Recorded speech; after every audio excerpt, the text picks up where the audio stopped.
So, firstly, a very warm welcome to our business showcase interviews. My name is Ron Maycock, and I'm the owner of Action Coach Castleford and Business Performance UK. And I'm delighted to be joined today by Chris Rabbitt, who is co-founder and CEO of Meow. And very good afternoon. I was about to say morning, but very good afternoon to you, Chris. Yeah, the sun's over the Ardarm. Good afternoon, Fantastic. Well, I was going to say it's gin and tonic o'clock at some point in the world. That's the main thing. So we'll be hearing a lot more from Chris in a few moments, and a lot more about Meow. But before we do that, I just wanted to explain really what the purpose of these interviews are. We're surrounded by some amazing businesses, and they each have their own story to tell.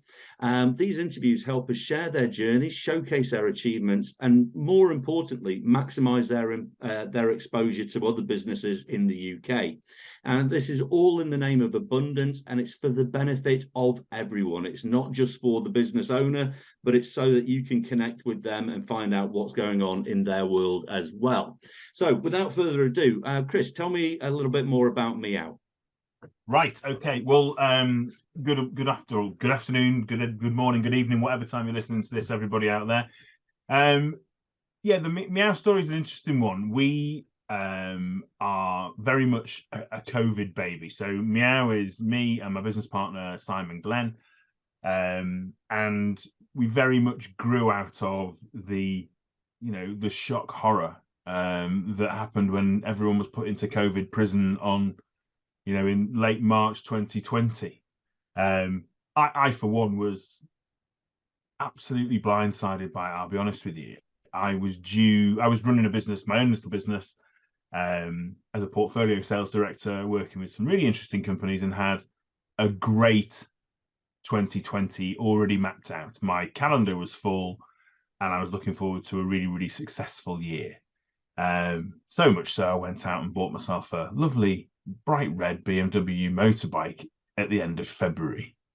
So committed a lot of my ready cash into an asset that sat winking at me in the garage for the duration of lockdown, and making me extremely distressed as a result. But anyway, I digress. So we get into the situation where the world has been brought to an end, and both Simon and I got all our business through referral.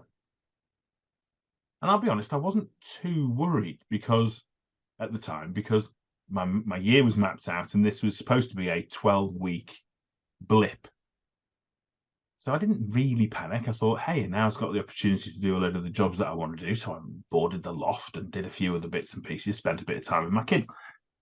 But Simon, on the other side of things, was panicking like a good one, and he used to do all the design work for Red Brick Mill in Batley, and of course they closed, and Simon lost a big portion of his income. And so, how was he going to replace that? How was he going to find that new bit of business? And that was through networking, and of course he couldn't do it. So it's like, how on earth does he crack on and do that? And so he created something called a Zoom a day, all on his own, and being Simon, branded it up beautifully and launched it on LinkedIn on a Sunday evening, I think 2 weeks after the start of lockdown. It might have even been a week, actually. And invited 3 people to come and join him in a Zoom room for 1 hour every day. And actually, even then at the time, people said, oh, you're crazy, no one's going to do that. But Sunday night he launched it. He was full in an hour, and by the end of his session on the Monday, was full for the rest of the week. And by the end of that week, was full for 6 weeks in advance. So people had got hold of this and really bitten down hard on it. And I was one of those people. And I think I arrived in about week 4, just as the penny was starting to drop with everyone, that, hey, this is actually a pretty good way of going about stuff. I don't have to jump on a train and go to London just to have a meeting. I don't have to restrict myself to a particular geography. I can work all over the world, and I can do that because of what we're doing now, which is this great sort of tool that is video conferencing that I'll be honest, I've never really used, not for a business sense anyway. But anyway, Simon was thinking of turning it into a business, and I arrived on this call, and people did the usual thing, which was, the whole university challenge bit. Oh, isn't it great? Isn't it fab? There's only 4 of us. We actually get to have a chat. And And I'm thinking, yeah, this is a good idea. And Simon then disclosed he was thinking of turning it into a business. And so I knew Simon anyway. So I pinned him at the end and said, don't go anywhere. And so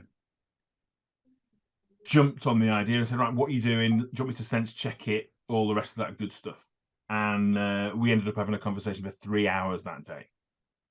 And the concept was born. And I suppose Simon wanted to keep it on Zoom and Calendly and sort of wrap a bit of gaffer tape around it and try and do it on. Then I said, no, we've got to build our own platform. We've got to do this properly. This is going to be something that's, really important and it's going to be massive. I want in. And that was the start of the journey. So we proceeded through the rest of lockdown, managed to attract 30 volunteer hosts to host these meetings. We were doing 64 meetings a week at one point. We were the biggest single point networking business in the UK by the end of lockdown. And then we launched our IP, our MVP, the original Meow platform at the end of April 2021. And that in itself is a story on its own, all about the way people react to choice. And I'll go into that a bit later if you want. But since then, we've been on a really, really steep learning curve. If anyone who's listening out there used the platform right at the start, they simply would not recognize it now. That's I suppose a measure of our growing sophistication, if you like, in terms of being able to design and build web products, technology products, and also a very much an adaptation to what our audience are telling us that they want. But Meow exists, if you like, and as we get to the point with this, Meow exists to bring people together who wouldn't necessarily otherwise have met. It's as simple as that. When you say people generally, or are these people within specific businesses who are certainly from lockdown all of a sudden cut off from the rest of the business community? Both, I suppose, is the simple answer. I think our circumstances now are very different from what they were 3 years ago, but I think the world has changed, fundamentally changed. I think they got to a point where we all knew we were never going back to the way things were before, and I think that's entirely positive, if I'm honest, for all sorts of different reasons. But no, we exist to bring people together. It's as simple as that, to create value from meeting people you wouldn't otherwise have done. So the best way to sort of put that into a nutshell, if you like, is we're meeting on Zoom today, and our meeting today took nearly a week to organize. Okay. And I sort of knew you, but we didn't know each other. And through the process of reaching out and connecting and chatting and whatever else, it's taken us 7 days to get from here to there. And you're sort of just outside my circle of reference. Whereas what we do on Meow is to take all that process away. You just turn up and meet the people that we believe you're going to have an interesting conversation with.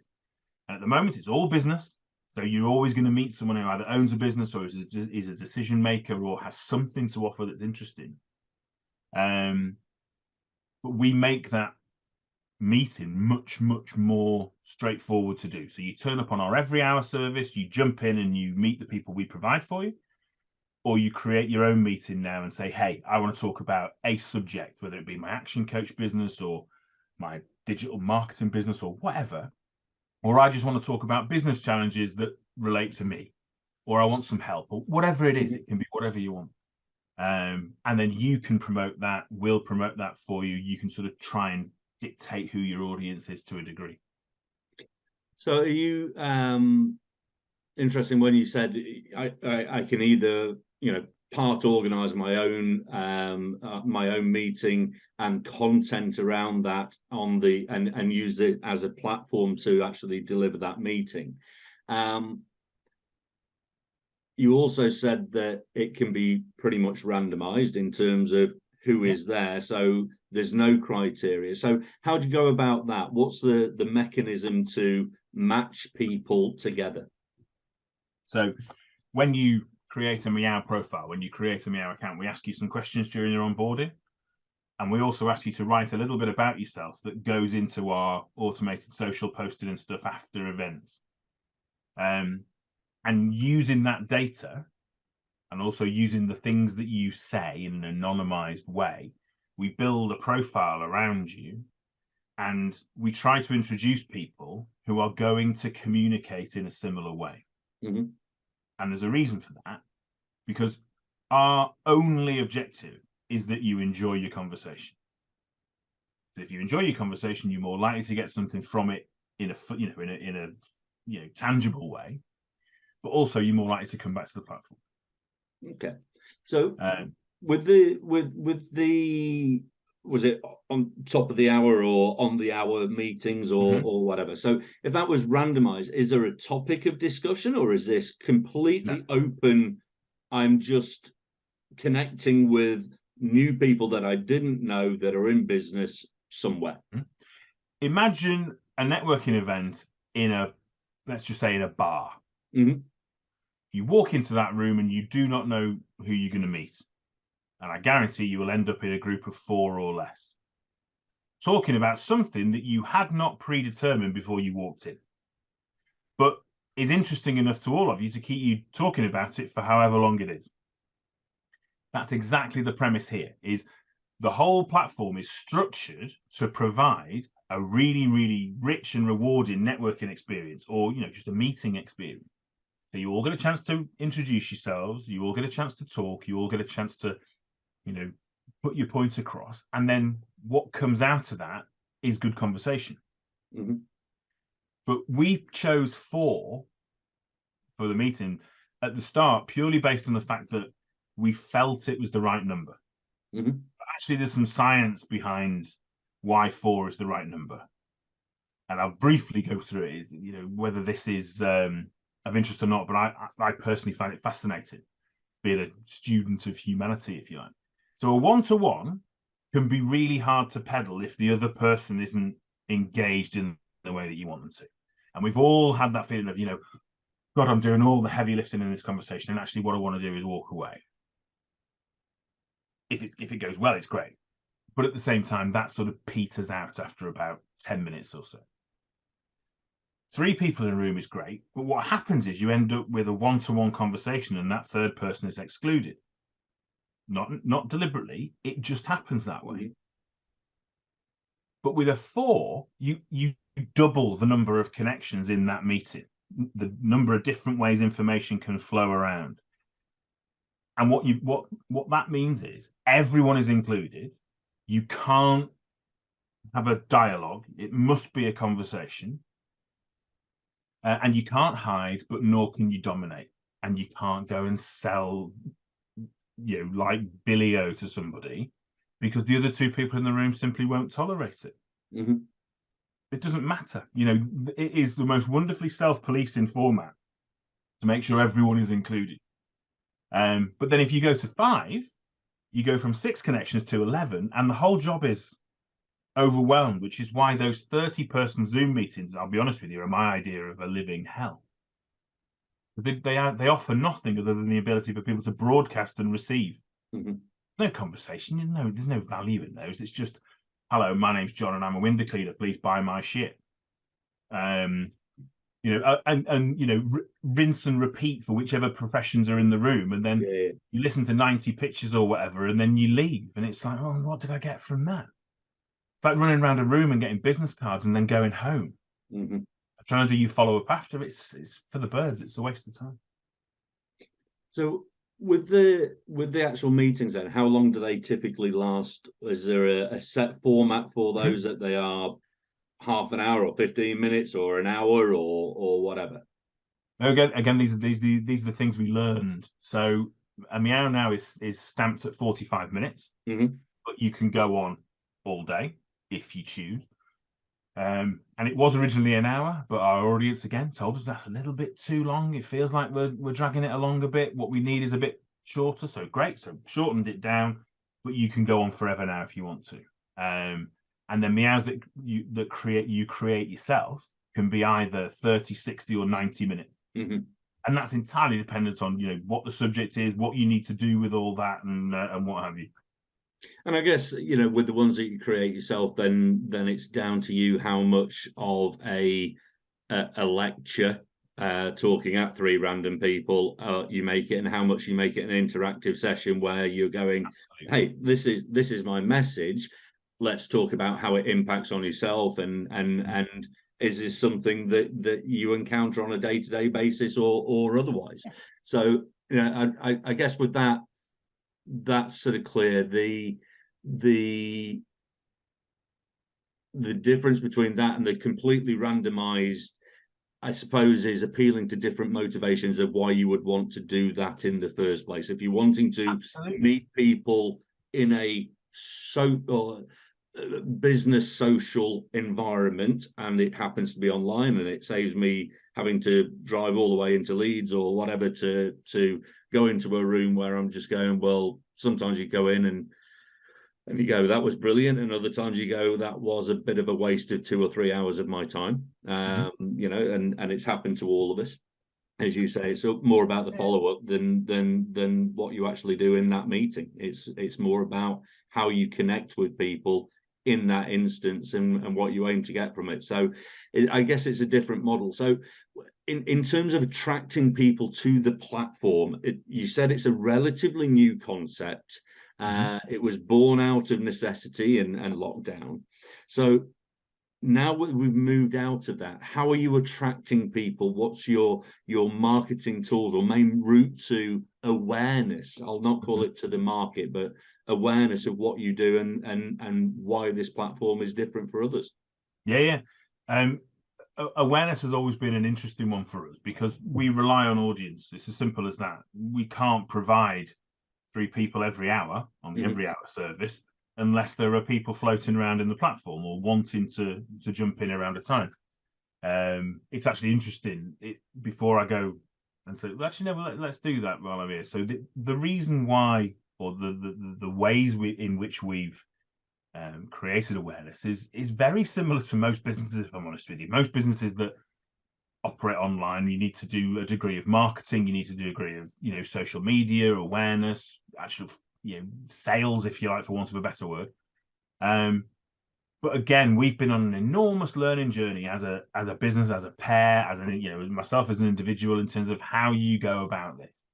Because quite frankly, when Simon and I started this, we were, in very bold terms, a couple of middle-aged dickheads from Leeds, and who knew nothing about taking a tech product to market. I'm blessed with an overabundance of confidence and, I hope a reasonable brain. And so we thought, right, well, we'll just crack on. But that learning curve in terms of how we made people aware of it has been enormously steep. We spent a lot of money last year marketing to effectively a business to consumer type audience and didn't really achieve a lot. It didn't matter what we spent, and that was proven when we decided to stop spending, and actually our sign-up rate remained exactly the same. So we've sort of stopped trying to appeal to Ron Maycock directly, and actually now we're talking to the action coach. In order to get Ron Maycock into the platform, we'll go and talk to action coach, we'll get you in, and we'll get Chris Fordy in, and we'll get Stuart in, and we'll get everybody in, both in terms of engaging you as a community together and also allowing you to go and deal with the rest of the audience. And that's been the strategy. So we've gone from a sort of direct to consumer marketing model through to a direct sales model. It's as simple as that. And we've done some really, really exciting deals in the last couple of quarters to bring some fairly lumpy communities into the platform. And they're going to start to be onboarded very, very soon. So we're going to, we start to see the fulfillment of that very, very soon. I think that's the key with, and it doesn't have to be a tech product, but I guess we saw this when people suddenly had access to things like Zoom, and in the blink of an eye, we're turning around and going, yes, predominantly my business has been Yorkshire centric or geared around the north, and now I've got access to everyone in London. So what I'm going to do is focus all of my marketing budget on trying to be the local person in London, because they don't know I'm sat in Leeds, and it actually provided a lot of wake-up calls to a lot of people going, hey, look, you've got 5,000 opportunities within a mile of your home or your business that you're not talking to, and yet you're spending all this time trying to go, oh, well, I can now access this market. Yeah, but so can everyone else. Mhm. So why make it harder for yourself? If you've got a captive audience, geographically centered or industry centered, that's fine. Once you move beyond that, then the only way of moving forward is through leverage. You've got to use people with the connections who can go, this platform makes sense, and I can populate it with, for every one of me, I can populate 10 other people. And then you've got that pyramid effect of, you've now got a network of people wanting to actively join it, I guess. So that was very much the case for us as we went through the early stages on Zoom, is that as soon as we added slots, they were filled. But the interesting thing about that, and it's really interesting, and it speaks directly to the point you just made in terms of, you have an audience here. We had that audience there. We had a finite amount of availability during the week, so we had 260 hours of individual meetings every week, I think it was. But what we saw is, because the platform was so popular towards the end of lockdown, people were booking the same slots 4, 6, 8 weeks in advance. When we switched off our Zoom service, we still had bookings full for the next quarter. And so, of course, we were rubbing our hands together going,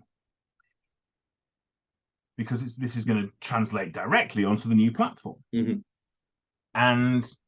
And that goes back to the sort of the choice element, is that you give people a restricted choice, they will choose something.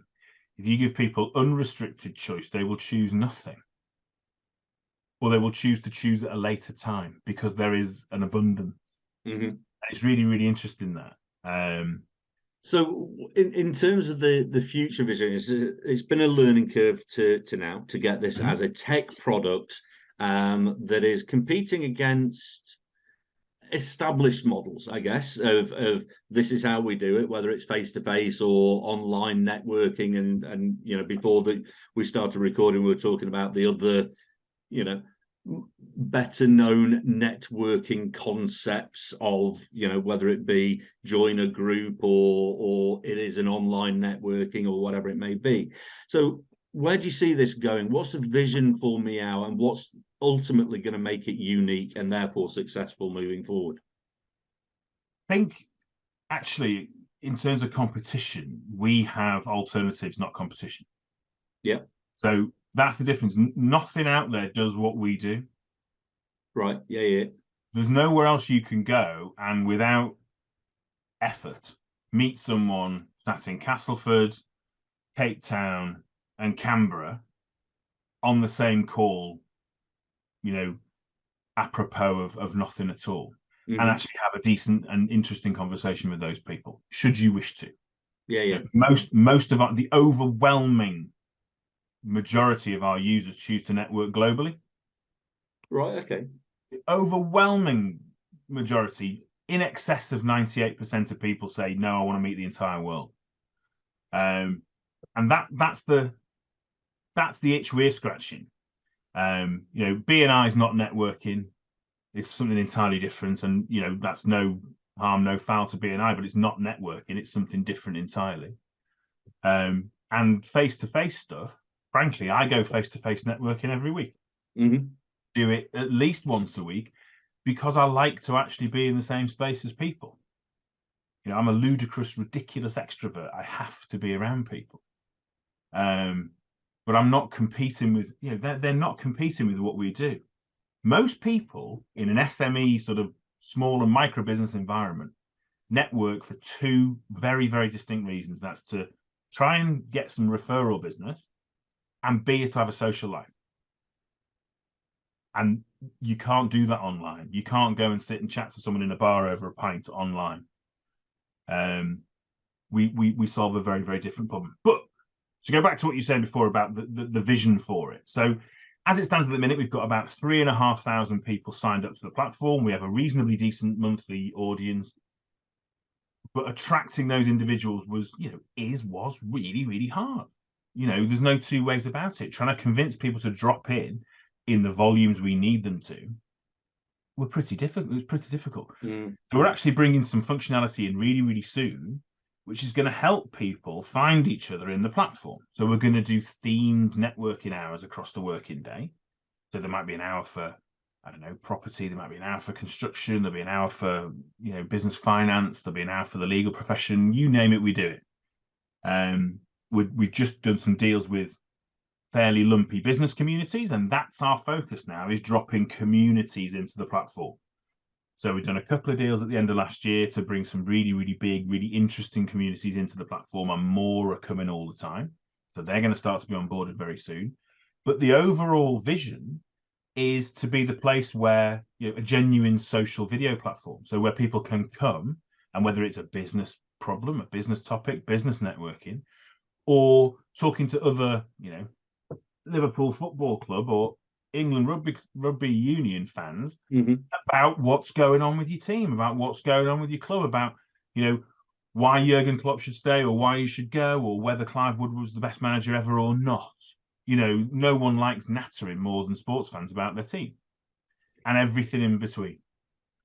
So I'm thinking we did one of these interviews with another business, actually, partially based in Leeds. And I don't know if you've come across them, but they're heavily involved with fan zone based around football and Formula One.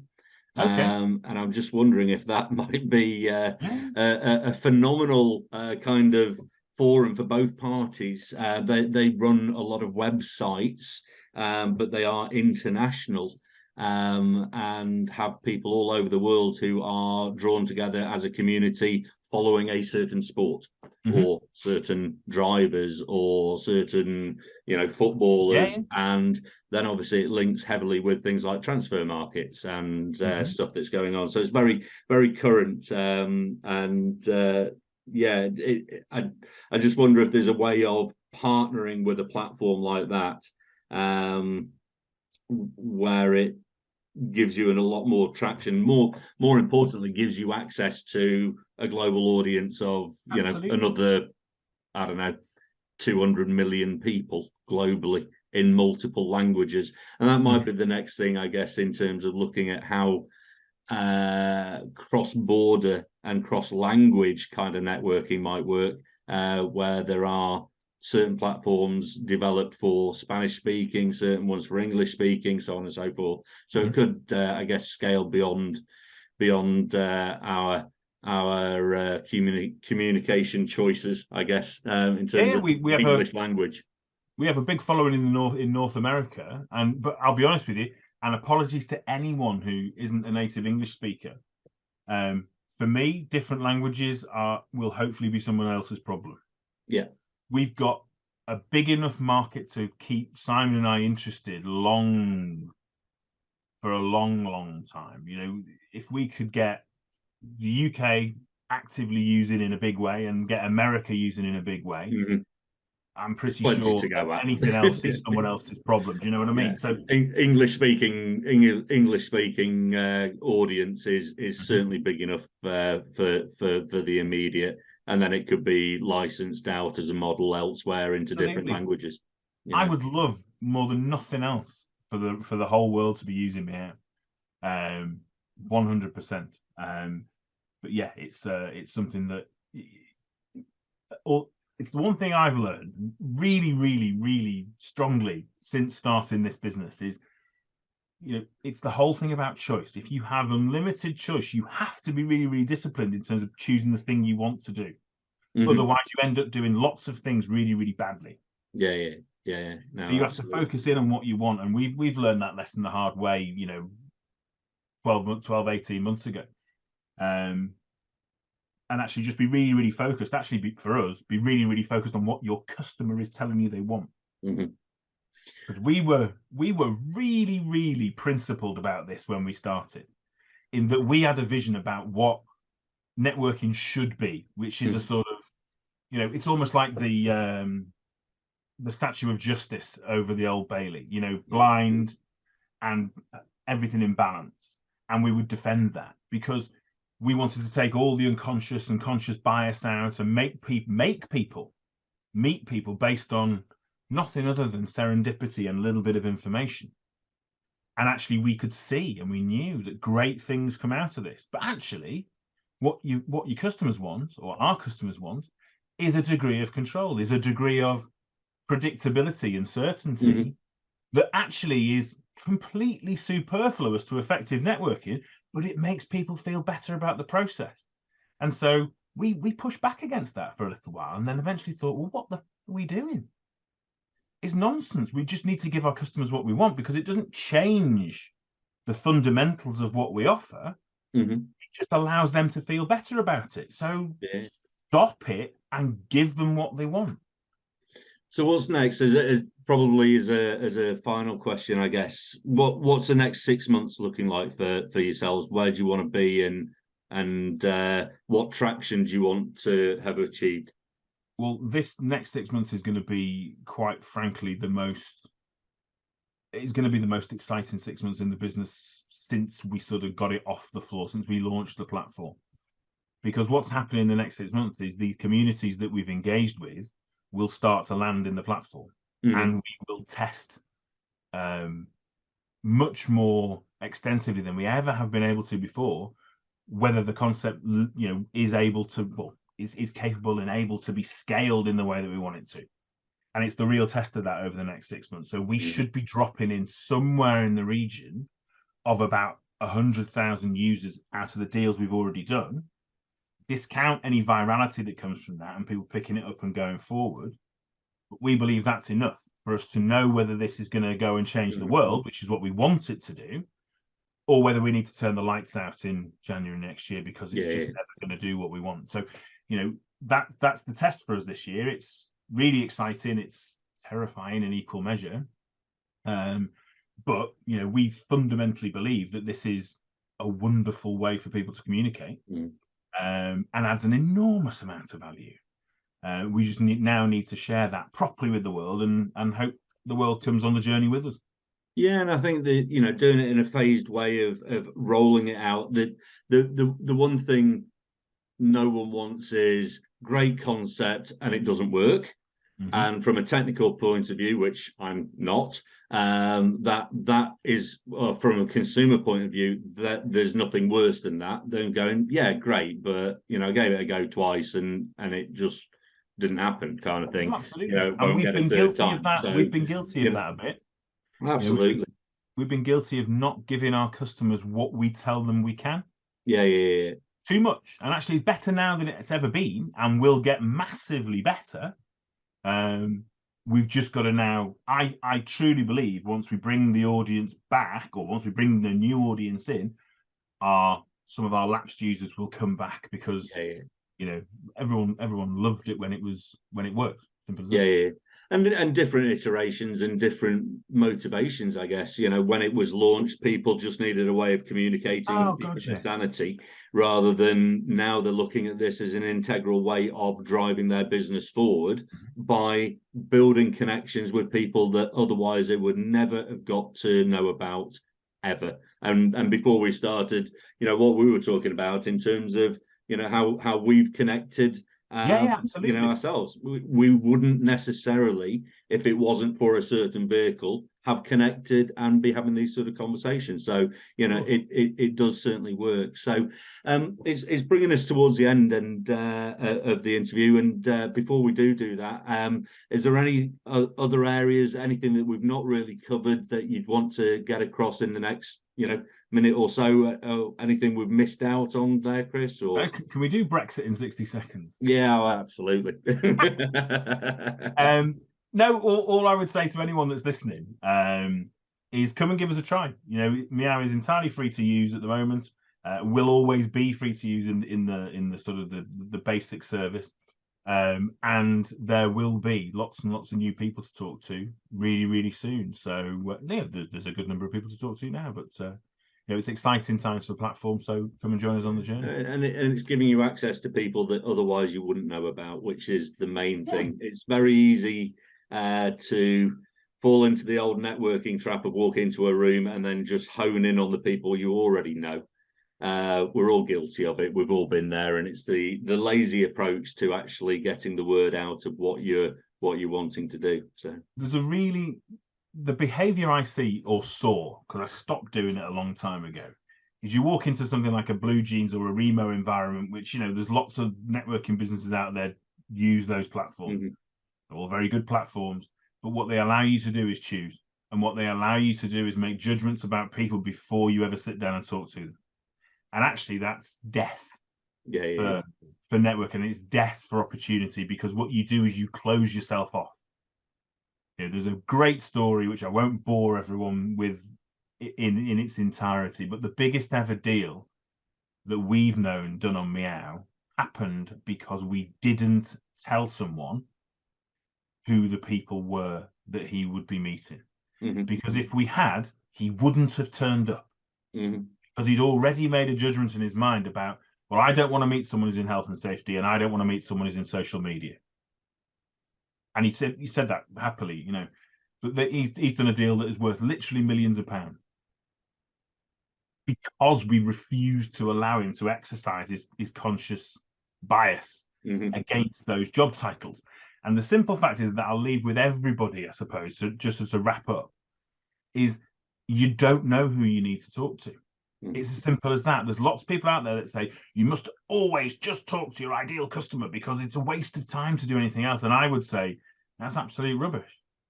Go and speak to people because people are interested. If you are interested and interesting, but actually being interested is much more important, those connections will bring results. And it happens time after time after time.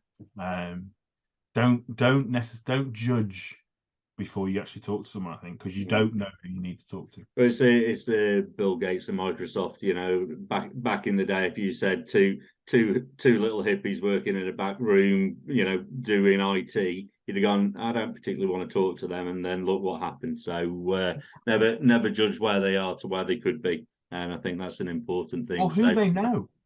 Well, exactly. You know. You have no idea who the other person is until you've actually got to speak with them and understand a little bit more about what's driving them forward. And you know, it's the old thing with the Zoom community. No one sees what's happening below sort of chest height. So no, I'm not showing you my tutu. No, fantastic. Well, brilliant. Well, that brings us to an end. Really enjoyed it, and Chris, you know, big thanks for sharing your story and the story so far, should I say, with Meow. It's been an absolute pleasure having you with us. If you're like Chris, if you've got a business that you're wanting to showcase, if you're wanting to put yourself in the spotlight to actually highlight what you do, who it's for, how it can benefit other people, and where your journey is taking us, then simply get in touch. We'd love to do an interview with yourselves and then post that out, broaden the reach, and create abundance with your message. So thanks again to Chris. And thank you for everyone for watching yet another of our showcase and spotlight business interviews. We'll see you soon. So take care. Take care. Cheers now.